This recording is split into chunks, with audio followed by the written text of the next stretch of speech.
तो इसमें भी इनको चीफ मिनिस्टर बनाया। नरेंद्र भाई ने मुझे ऐसे हंसकर मुझे मेरे सामने देखा, बोला हर्षद बीजेपी को के लिए आगे लाने के लिए हमें बहुत मेहनत करनी है, बीजेपी को एस्टैब्लिश कर देनी है, और मुख्यमंत्री तो मुझे ऐसे ही होना है।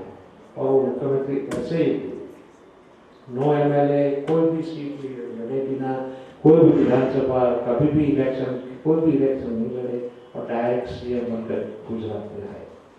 PM का तो कंपल्सन था क्योंकि उनके वो लड़े वही पूरे देश में वेव खड़ा हो सकता था, इसीलिए वो PM का इलेक्शन लड़े। 2 जगह से इसलिए लड़े कि नॉर्थ एंड गुजरात अपना है उसको ऊपर चले जाए तो ठीक नहीं लगे, और नॉर्थ को बेल्ट बनाना था, और नॉर्थ का बेल्ट बनाया तो बिहार और बाकी के सब जगह पर फायदा भी बीजेपी को पहुंचा। तो ये उनकी सोच होती है कि जैसे क्या मैं कौन सा स्ट्रोक लगाऊंगा तो 4 जाएगा 6 जाएगा, मैं बोल्ड होगा, और बोल्ड होने के लिए खाली बैटिंग ही करके खड़े रहना वो उनकी आदत है। उनको बोल्ड करना बहुत बुरी, बहुत कपड़ा सगान जैसी बात है। मुझे यहाँ बुलाया, मैंने ये थैलेसीमिया के का काम देखकर मैं इतना प्रभावित हुआ हूँ कि ऐसा काम क्यों हर लोग सोचते नहीं है ना, गाँव में नहीं सोचते। गाँव में कितने होते हैं पेशेंट, हर डॉक्टर भी नहीं सोचता है कि मैं इनकी टीम में जुट जाऊँ। ऐसे अच्छे कवि यूँ ही सोचते हैं कि मैं उनका एक अच्छा गीत लिखूं उनके लिए, और वो उनका वो थीम गीत बन जाए। संतोष जी ने मुझे एकदम फोन किया कि आपको आना है 17 तारीख को। मैंने सोचा उस दिन तो ईद है, मैंने मैडम को फोन किया, मैडम ईद है, अरशद भाई ईद भी यहाँ तो ईद भी जैसा जो भी है आपको आना ही आना। मैंने कहा मुझे तो आना इसलिए है कि संतोष जी ने बोल दिया है, तो मेरा संतोष जी से इतना डिवोटेशन है कि वो मेरी बात नहीं टालते और मैं उनकी बात नहीं टालता। तो मैंने कहा हाँ ठीक है मैं तो आ जाऊँगा। तो मैं संतोष जी और मैडम भंडारी जी ने मुझे यहाँ बुलाया, और मेरे से ज़्यादा विद्वान, मेरे से ज़्यादा बोल सकते हैं, कह सकते हैं, जिसको एक्सपीरियंस है, उन लोगों के बीच में मुझे इतना बोलने का अवसर दिया। इसलिए भी मैं मैडम का आभारी हूँ, और रजनी भंडारी जी ने जो खुशबू उसका मेरे का हाथ से विमोचित करवाया, उसके लिए भी मैं आभारी। मैं इसके लिए इतना कैपेबल नहीं हूँ, मेरी कैपेसिटी से ज़्यादा उन्होंने मुझे सम्मान दिया है। बाकी बहुत सारे कविगण और पत्रकारगण, बैंकर्स जिन्होंने डिवोटेशन दिया है, समाज को पढ़ाया है, ऐसे हमारे प्रोफेसर साहब, उन सबके बीच में मुझे चीफ गेस्ट ऐसी जगह पर देकर मुझे जो सम्मान दिया है, उस सम्मान का मैं यही आभारी हूँ। और हमारे भैया जो हो सकते हैं तो मैं क्योंकि वो आत्मा से जुड़े हैं, मैं भी आत्मा से जुड़ा हूँ, इसलिए हम एक ही परिवार कह सकते हैं।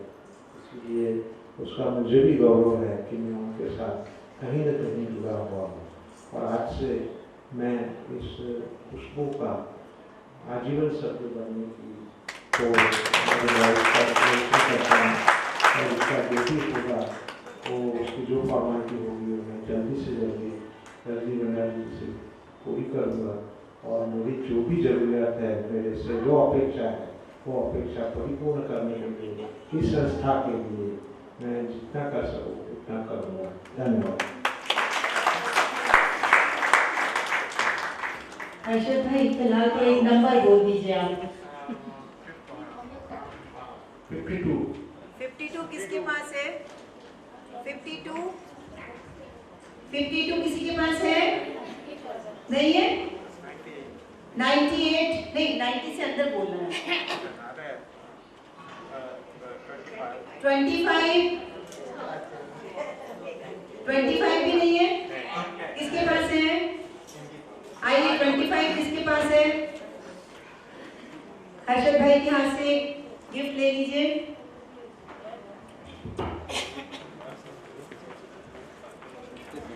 हमारे बीच में डॉक्टर नवीन जाधव आ चुके हैं। हम चाहेंगे डॉक्टर साहब आकर अर्शद भाई के हाथ से संस्था द्वारा दिया जाने वाला एक छोटा सा सम्मान प्रतीक चिन्ह ग्रहण करें।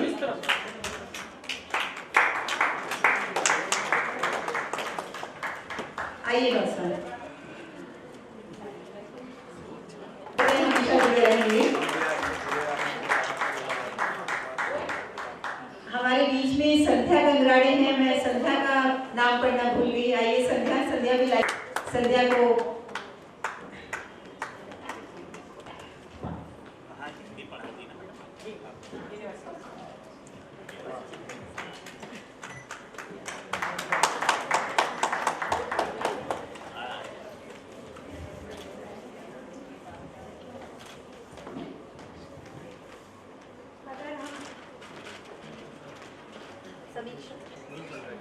अच्छा ये दे दीजिए।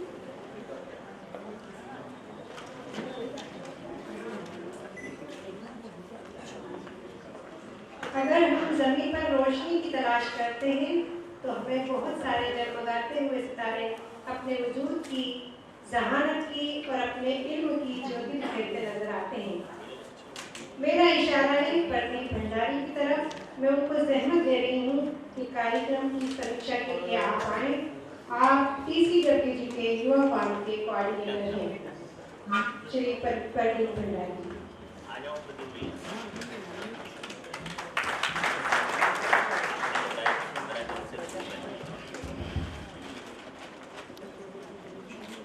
लेडीज एंड जेंटलमैन, मंच पर उपस्थित सभी अतिथिगण, मैं समीक्षा को कंक्लूड करने की कोशिश करूंगा और एक पर्सपेक्टिव प्रोवाइड करने की कोशिश करूंगा फ्रॉम अ यूथ पर्सपेक्टिव जो 60% ऑफ द पॉपुलेशन आज फॉर्म करती है।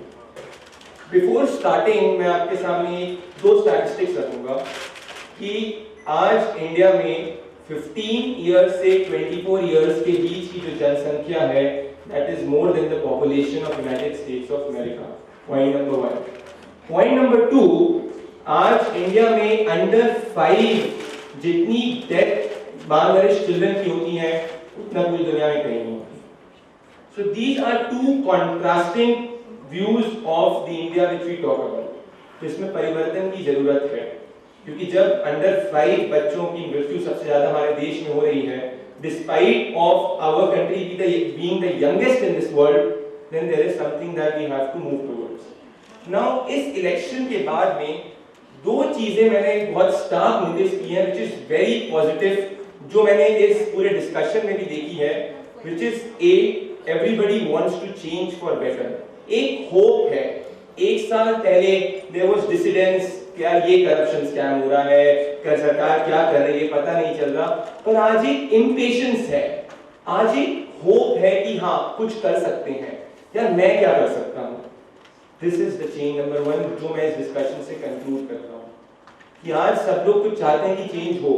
आज हमारी NGO, 10 other NGOs, there are different individuals who want to do something for the country.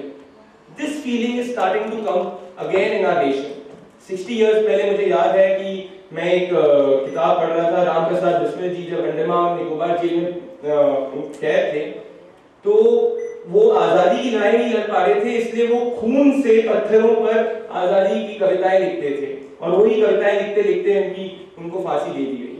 ये था जोश हमारे कंट्री के प्रति आजादी दिलाने का। आज इजराइल जैसे देश में एक युवा या एक बंदा पहले अपनी कंट्री के बारे में सोचता है, फिर फैमिली के बारे में सोचता है और एंड में सोचता है कि मैं क्या करूं। स्लोली एंड ग्रेजुअली हमारे कंट्री में भी we are starting to realise what we can do for our nation. हाँ, मैं मानता हूं कि जब इंसान 35 रुपए एक दिन, जब 30% इस जनता 35 रुपए नहीं कमा पाती तो वो देश की क्या बात करेगा। वो ये सोचेगा कि मेरी खुद की 2 वक्त की रोटी मिल जाए, दैट इज देयर। पर जो मोर एफ्लुएंट लोग हैं, जो आज बुद्धिजीवी लोग हैं, जो 4 तंत्र ऑफ डेमोक्रेसी हैं, whether it is media, whether it is bureaucracy, whether it is politicians or whether it is the social sector, that is हमारी NGO, and the most important the public, वो आज सोच रही है कि नहीं, there is something that we should do for the country. This is the biggest change that has happened which I have seen in the past 10 years. Now I will go into each and every speaker क्योंकि मैं उनकी बहुत अच्छी तरीके से सबको सुन रहा था।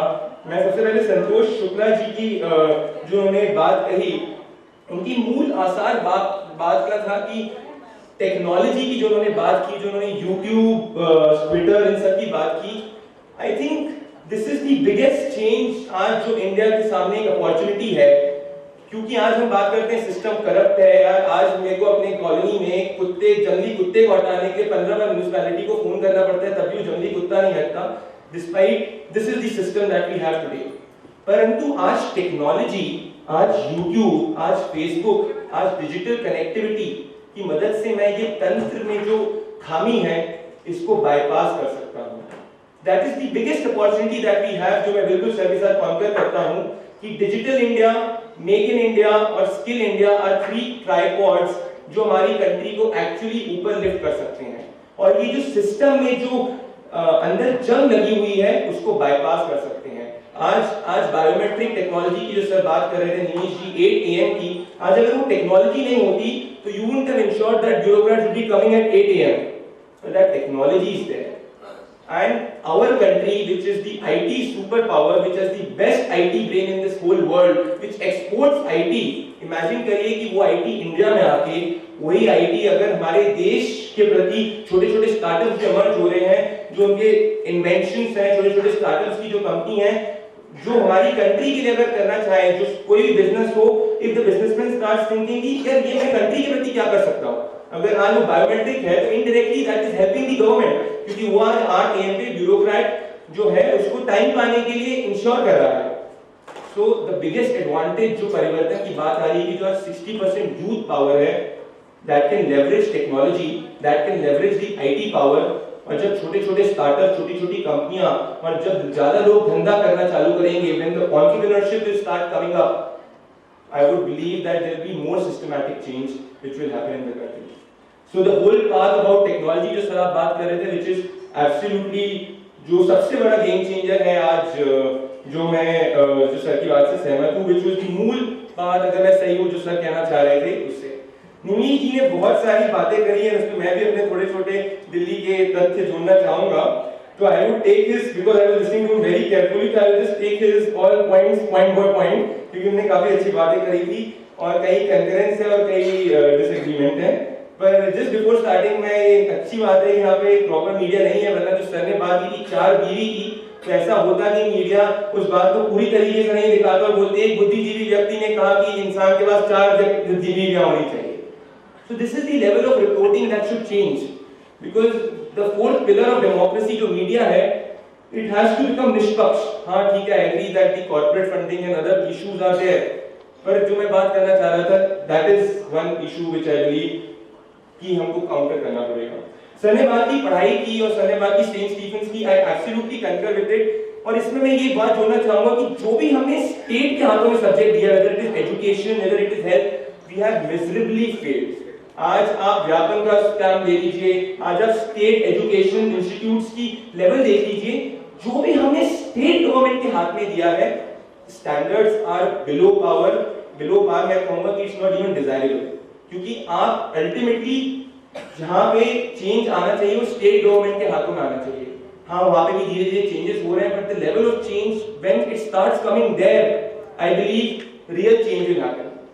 एंड सेकेंडली जो आपने मैनेजमेंट की बात कही, अगेन एब्सोल्युटली जो मैंने भी कहा 2014 के इलेक्शन में जितने दोस्तों हम लोगों ने भी काम किया था, आई एब्सोल्युटली कंकर, पर इसमें blame I will not give to the politicians, I would actually give to all of us, and not entirely all of us, but the जनता is responsible for it.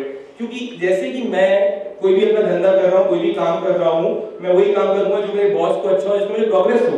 A politician will only give vote to a person who will be electable, जो उसको vote दे। तो आपने vote दिया उस धंधे में, बिहार में आपने वोट दिया एक बाहुबली को, मैंने वोट दिया एक गुंडे को, अल्टीमेटली मैंने ही वोट दिया, तभी तो वहां जाके अधिकतर लोग कानून के वहां पे बैठे हैं। तो that is the root cause which has to change, और वो इसलिए चेंज हुआ क्योंकि 60% of the population now is youth. पर उसमें यही बात है कि अगर आप इनको अच्छी एजुकेशन नहीं दे सकते, इनको अगर आप स्किल नहीं दे सकते, तो उनको पॉलिटिशियंस हमेशा बेवकूफ बनाते रहेंगे, कास्ट की राजनीति चलती रहेगी। तो इसीलिए सबसे इंपॉर्टेंट तंत्र अगर चेंज होना चाहिए तो एजुकेशन होना चाहिए। और उसमें भी जो सर ने बात की थी टेक्नोलॉजी की, I think even there technology can be very big factor, क्योंकि अगर हमारे एजुकेशन इंस्टीट्यूट स्टेट लेवल पे अच्छे नहीं है तो आज open source of learning is a very big factor, where आज मैं वो आइडिया का ऐड देखता रहता हूं कि मोबाइल पे ही हम सब कुछ सीख सकते हैं, व्हिच इज एब्सोल्युटली ट्रू।